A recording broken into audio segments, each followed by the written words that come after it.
I bring my slipper. You don't bring the slipper. Yeah, I have. You have the flip flop. No.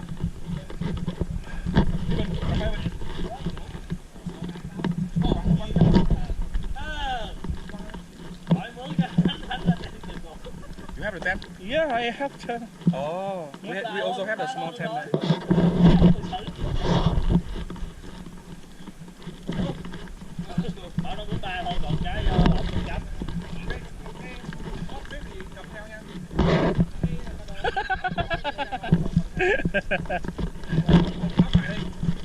Cho đâu gỡ ra bỏ thùng lắm.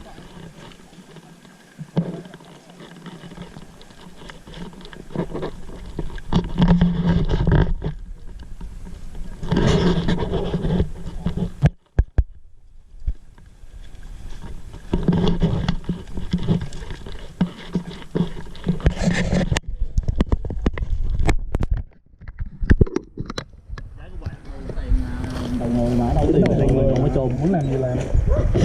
Dứt. À, tối kêu nó qua ngủ ở trong kia. Đúng. Jimmy. Tonight you go to sleep with. Tonight you sleep on this. Okay, no problem. On this floor, huh? No problem. No problem. Yeah. Yeah. Can I have tent. No. You can live with can sleep here. the other group. You have a mat. The other group. Many girls. Layer set tent. Share with the girl. Oh. Very nice. Very nice. You need to. I don't sleep with me. I will snoring.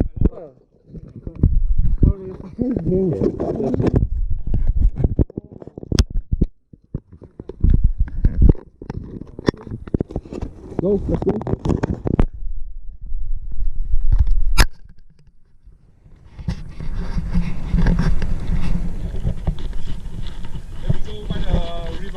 Walk by the rivers.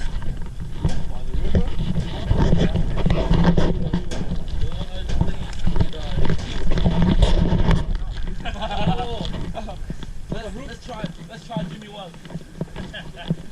Jimmy à? Jimmy not waterproof à? Nike mà. No. No waterproof. No, I don't think so. Let's try. Jimmy.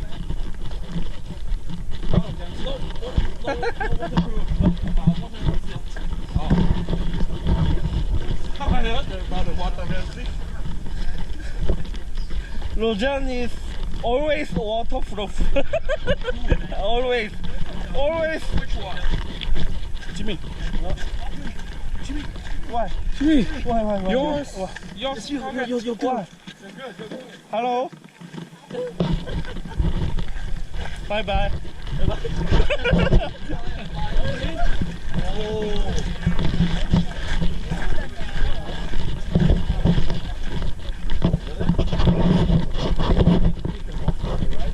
Oh, today evening is chicken. What? Flamingo. Flamingo.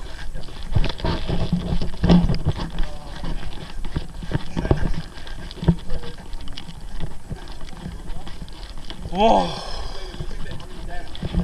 Oh, why nobody here? Uống gì? Uống không được. Nát không được. Cà phê sữa. À thôi bạc xỉu đi, bạc xỉu đã. Bạc xỉu. Little bit sweet. Little bit sweet.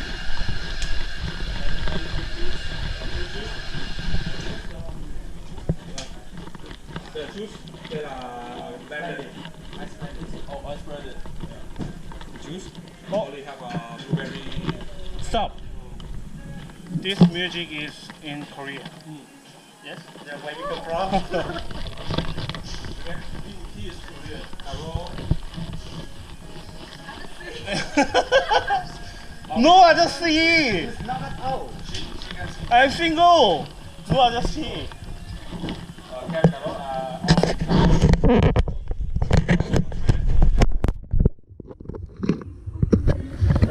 khổ qua you understand mà no, you don't want khổ qua là I don't want yeah, I don't want to get kem cà rốt đi. Nóng bao lâu chưa? Em bao lâu chưa? Đây chỗ kia ăn thịt hổ. Gì? Go outside That's it. Yeah, sure. Yeah. Cà phê muối. Take away. Go outside. Yes. Go outside and. Bằng ơi, nhiều. Sit here. Okay. Okay. Yeah. Okay. Sit together. Yeah. Yeah. Yeah, we see on the. Yeah, that's over there. No. Oh. Not good place. Okay. That place. Sit on the girls. Yes. I think you want to do it. So that's it. I should bring you to KTV 188. Me also. I don't know 188 is what. Let's go together. I want to learn what is 188. Okay, together. Jimmy, you are ready? Yeah. Jimmy, are you ready? Bạc xíu. Bác xíu à? Yeah. A little bit sweet. Let's switch. Anh check lại bạc xỉu anh order Yes, 2 sugar. cái. Bạc xỉu 2 cái ok. Là tổng cộng mấy cái em 6 rồi đúng không? Bình. Sugar chút xíu. Ở đây tới giờ quay đi thôi. Bạc xíu. Cho một ly bún bò. Ít đường. Em không có cho đường. Ít sữa. Ít milk. Milk. Chọn ít milk. Chút xíu. Chút. Chọn ly bún bò. Cho ly bún bò. Hey, bà xỉu a little bit milk so you can get cà phê sữa. Cà phê sữa more milk mà. Same sweet.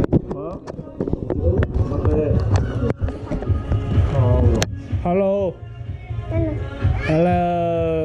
Hello again. Bye bye. Do you have a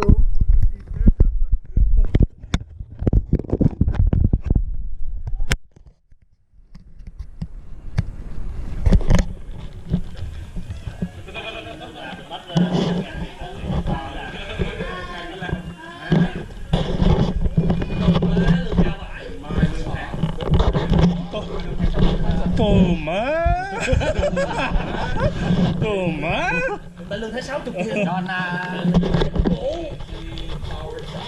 Sorry, bubble tea ha?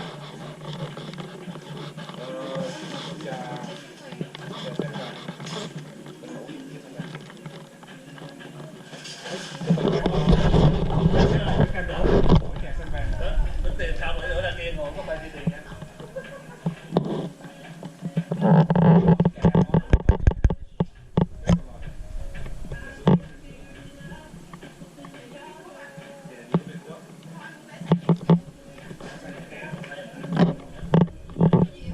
Nhanh mà.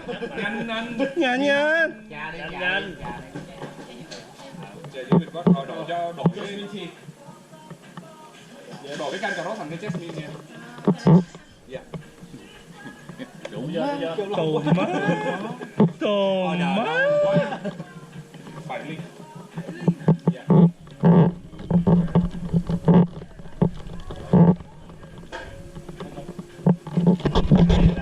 Này nó tốt quá.